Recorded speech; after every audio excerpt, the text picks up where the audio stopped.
आज आपण अशा बाबांना भेटणार आहे. त्यांचा जन्म स्वातंत्र्याच्या अगोदरच्या 1940 तर 1940 ते 1947 या दरम्यान यांनी जो काळ बघितला तो कसा होता बाबा तुमचा? ब्रिटिशांचं राज्य होतं. लोक अजून नाव काढतात ना, तुमचं राज्य आपलं स्वातंत्र्य घेऊन राज्य आलं ते आम्हाला ब्रिटिशांचं राज्य परवडलं असं जुने लोक बोलतात. मग आता लक्षात आलं तुमच्या? 80 वर्ष झाले हां, देश स्वातंत्र्य होऊन. तुम्ही 80 वर्ष प्रवास कसा बघता? तुम्हाला कसं वाटतं 80 वर्षात तुम्ही काय काय बघितलं? 80 वर्षामध्ये मी काँग्रेसपासून सगळ्यांनी दोनच पार्टीची राज्य झाली. एक काँग्रेस पार्टी हिंदुस्थानमधली मोठी पार्टी, तर ती इमारती नेहरूपासून समाधान मुरारजीपासून सगळे रती इमारती होऊन गेले. राज्य चांगलं चालवलं त्यांनी, असं नाही आहे चांगले नाही म्हणजे तुमच्या जीवनात लहानपणापासून म्हणजे 1940 पासून ते 2026 म्हणजे 85 वर्षामध्ये तुम्ही काळखंड जो बघितला तो कसा होता? म्हणजे त्यावेळी आणि आता आमच्या संघाच्या शाखेपासून गेल्यानंतर आमचं जे लाईफ आहे ते कष्ट, कोणाला लुटायचं नाही, लुबाडायचं नाही, देवभक्ती करायची आणि माणसांची चांगलं वागणं हे फार महत्त्वाचं आहे. Received 1,100 rupees on Google Pay for business. माणूस की प्रथम तुम्हाला आम्हाला येते. लहानपणी तुमच्या वेळी असे आता जे मोबाईल वगैरे आहेत ते लहानपणी तुम्ही काय खेळ वगैरे खेळायचा? आमच्या वेळेला प्रत्येक सीझन वाईज खेळ होते. गोट्या पावसामध्ये, काजू पावसामध्ये, लगोरी, क्रिकेट हे सगळे मैदानी खेळ आहेत ते उन्हाळ्यामध्ये. आता काय मोबाईल आले त्याच्यामुळे वाचन संपलं, चालू पिढीचं वाचन संपलं. मग आत्ताचा काळ चांगला आहे का तुमचा पहिला काळ चांगला आताचा काळ होता? एकदम बेकार. लहान मुलांना वडील काय चीज आहे, बहीण आपली काय चीज आहे ते त्यांच्या घरकं मोबाईलमध्ये घरकं. झोपेपर्यंत उशापर्यंत त्यांच्याकडे मोबाईल असतो. मग आता माणसं वेळ देत नाही, घरामध्येच असतात. पहिले वडील- माणसं लग्नाचे हे मुलांबरोबर चर्चा करायची जी सवय असते, एकत्र जेवायचे सगळे. आता एक आला जेवून की तो उठला, गटाखटा खेळला, चालला बाहेर. आई गेली कामाला, वडील गेले कामाला, संपर्क कोणाचाच नाही आहे. काय भावना काय त्यांच्यात? मग त्यावेळी कारण वडिलांना वेळ नाही, वडील बी त्यातले आहेत.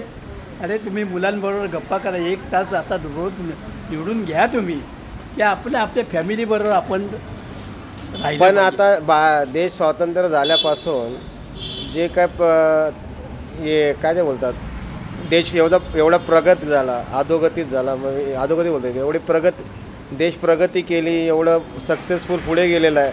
तुम्हाला काय वाटतं तो काळखंड आणि आता काळखंडामध्ये देश प्रगती मार्गावर आहे का? गरिबी तशीच आहे? कशी आहे? गरिबी कधीही हटणार नाही जोपर्यंत फॅमिली प्लॅनिंगचा माणसांना अक्कल येत नाही. समजलं ना? त्यावेळी माणसं शिकत होते. त्यावेळेला परिस्थिती कशी होती, त्यावेळेला फॅमिलीचं हे नव्हतं आणि 100 रुपयामध्ये पुरे फॅमिली भागवायची.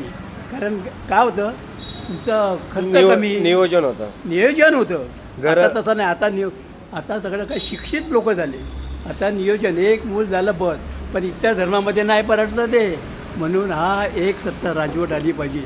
तुम्हाला काय वाटतं आता माणुसकीचा जो जन्म आहे, जो माणुसकी जी मजा आहे, तुम्ही लहानपणापासून आत्तापर्यंत जगला, तर हे जीवन तुम्हाला कसं वाटतंय? म्हणजे ते हे धकाधकीचं जीवन आहे. मजा नाही राहिली, प्रेम राहिलं नाही, नाती राहिली नाही, फक्त पैसा.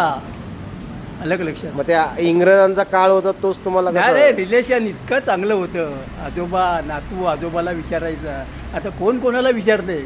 पहिले एकत्र कुटुंब राहत होता ना. एकत्र कुटुंब म्हणजे काय, 3 खोल्यामध्ये किती लोक राहायचे? 10-11 लोक आम्ही राहायचो. 4 भावांच्या बायका, 4 भाऊ, 4 बायका, आई वडील. कसे दिवस काढले, आनंदाने दिवस. आता 2 BHK फ्लॅट आल्याने राहायलाच कोण नाही. आता फ्लॅट काय, आई कामाला, बाबा कामाला, मुलं फॉरेनला, म्हातारे आई वडील घरी, त्यांना बघायला होत नाही. मुलं फॉरेनला गेल्यानंतर ती कधीच येणार नाहीत. ते त्यांचा संसार बघणार ना. हा, इथे 2 कोटीचा फ्लॅट आहे. ते व्हॅल्यू किती? 0. त्यांना चालता येत नाही, त्यांना बोलता येत नाही, काय चोऱ्या होतात, त्यांना मारून टाकतात. समजलं ना?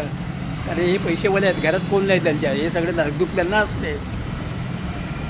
या अशा सगळ्या गोष्टी म्हणजे एवढं कष्ट करून लहानपणापासून हसत खेळत जगून कष्ट करून एवढं साम्राज्य उभं केलं, या वेळेला तुम्हाला ते समाधान भेटलं पाहिजे, तसं समाधान तुम्हाला या वावरताना दिसत नाही या जगामध्ये. नाही नाही आता सगळं संपलेलं आहे. आता मुलगा बापाला विचारत नाही, बाप याला विचारत नाही. फार कमी अशी आमच्यासारखी उदाहरणं राहिलेली आहेत. तुमच्यासारखी अशी उदाहरणं फार किती आहे, 2%. पण तुमचं पण एकदम स्टाईलमध्ये लुक बिग गॉगल, 85 वर्षामध्ये पण तुम्ही तब्येत तुमची फिट आहे एकदम एकदम काय तुम्ही काय व्यायाम वगैरे करायचा पहिल्यापासून? व्यायाम मी RSSचा मेंबर लहान शिशूपासून, शिशू, बाल, तरुण हे हा. 3 आमच्या शाखेच्या हे आहे. तरुण म्हणजे दंड हे बी. हा. आम्हाला दारूचा नाद नाही, सिगरेटचा नाद नाही, पानाचा नाद नाही, म्हणून आम्ही 86पर्यंत जगलो. तुमचा गॉगल कुठं आहे गॉगल? गॉगल आता उन्हाळ्यात असा का रात्र झाली ना, नाहीतर एक आपलं व्हिडिओमध्ये घाला जरा हिरो जरा. आता आणला नाही ना. नाही आणला काय? ठीक आहे. चष्मा घालू का? चष्मा घाला. बाबा, तुम्ही काय देवासारखी माणसं भेटली यार. कोण विचारतंय हो असं? आता मुलगाने तुमच्यामध्ये काय मुलगा बघितला ना, येतो इथे. असून द्या वेळ लागत. नाही नाही, एक मिनिटात करतो. माझा फोटो काय छान आलो, मला दाखवा. मला टॉकिंग येणार का? सगळे ना सेल्फी बाबा घे ना.